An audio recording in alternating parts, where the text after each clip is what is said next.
Welcome back to my another blog. आजको ब्लगमा हामी यता शिवपुरीको पिकमा जाने त्यो जुन डेस्टिनेसन त्यो हेर्छौँ। म एक्लै नै गइरहेको छु। अहिले यति बेला म यहाँ गेटमा छु। यहाँ हामी टिकट लिँदैछौँ। टिकट लिने क्रममा खानेकुराहरू छ भने हामी यहाँ फर्म भर्नुपर्ने रहेछ। भर्खर हामीलाई टिकट लिएँ मैले। एउटा टिकटको 100 रुपियाँ रहेछ। अनि यदि खानेकुराहरू चाउचाउ केही ल्याएको छ भने त्यहाँबाट फर्म भरेर यसमा डिक्लेयर गर्नुपर्ने रहेछ। मैले यो टिकट लिन साथमा यहाँको रड म्यापहरू यस्तो रहेछ। अहिले यति बेला हामी यहाँ छौँ।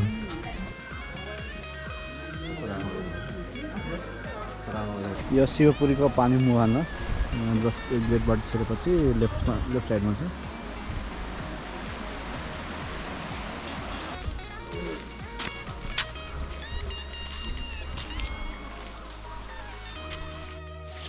ढुङ्गे धारा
यो लालीगुराँस चाहिँ मैले टिपेको होइन, यो बाटोमा झरेको थियो।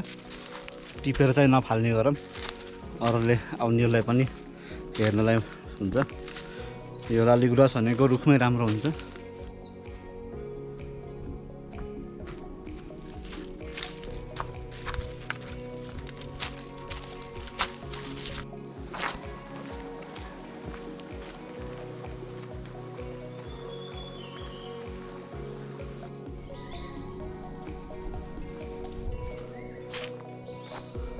करिब 2 घन्टाको चढाइपछि हिँडेपछि यस्तो चढेर रहेछ। हिँडिरहेको छु म। अब 1 घन्टा जति पन्न लाग्ला। यहाँबाट विभिन्न प्रकारका रुखहरू देख्न पाइन्छ।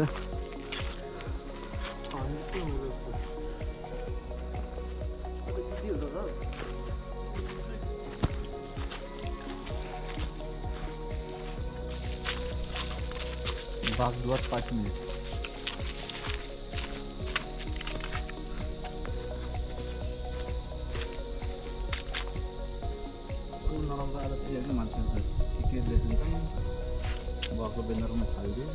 बाटोमा हिँड्दै गर्दाखेरि यस्तो यो टाएको भन्ने चाहिँ बाटो हिँड्ने चिनो हो। हामी यहाँ बागद्वार आइपुग्यौँ। यहाँ बागद्वारमा बस्ने के अरे पूजाजीको कोठाहरू यहाँ हुन्छ। फाइनली हामी बागद्वार आइपुग्यौँ। यी हाम्रो बागद्वार।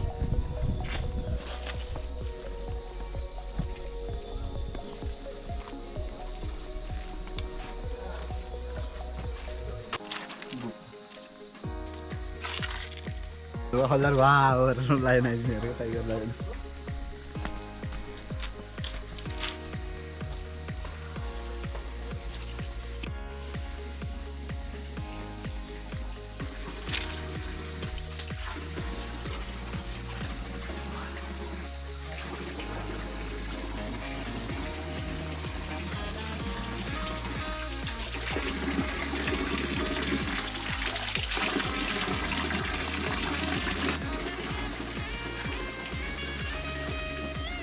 यति बेला हामी बागद्वारमा छौँ। बागद्वार भनेको बागमती खोलाको मुहान। अब हामी यो बागद्वारबाट अझै शिवपुरीको पिकमा जान्छौँ। यहाँबाट चाहिँ त्यसमा बाटो 25 to 40 मिनट्स देखाएको छ। हेरौँ कति टाइममा पुगिन्छ। बागद्वारभन्दा थोरै माथि आउँदाखेरि यसरी एउटा मोनास्ट्री रहेछ, गुम्बा रहेछ यहाँको बागद्वारको। हामीहरूको नेक्स्ट पिक भनेको देउराली अनि शिवपुरी पिक। यति बेला बागद्वार र शिवपुरी पिकको एक बिचतिर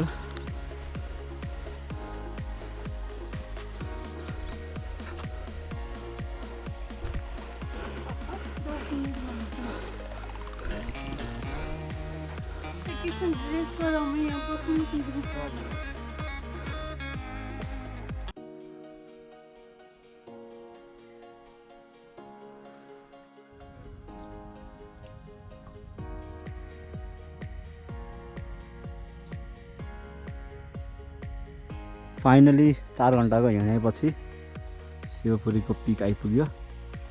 यति बेला हाम्रो एलिभेसन भनेको 2730 मिटर छ। यहाँबाट त खास पिक भनेको उतापट्टि भ्यूहरू हुन्छ, उता देखिन्छ। अनि हामीहरू उता तलबाट 9 बजे हिँडेको थियौँ, यति बेला 1 बजे छ। अनि हाम्रो 4 घन्टा लाग्यो। बाटो खासै गाह्रो चाहिँ थिएन, सजिलै थियो। यहाँ माथि आएपछि अरू घाम चाहिँ नलाभएर होला, खै दिन खुलेको छ कि छैन। उता अहिले पिकमा गएर उतापट्टि भ्यू हेरौँला।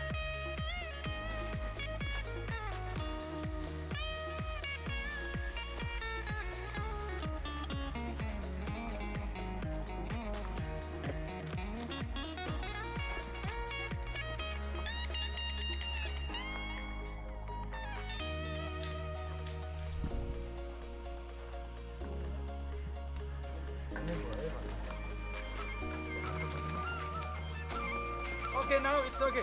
Okay, now it's okay. Okay.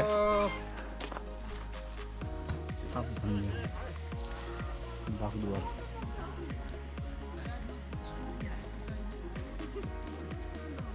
Finally हामी यहाँ डाँडामा आइपुग्यौँ। शिवपुरी बाबाको मूर्ति यहाँ छ।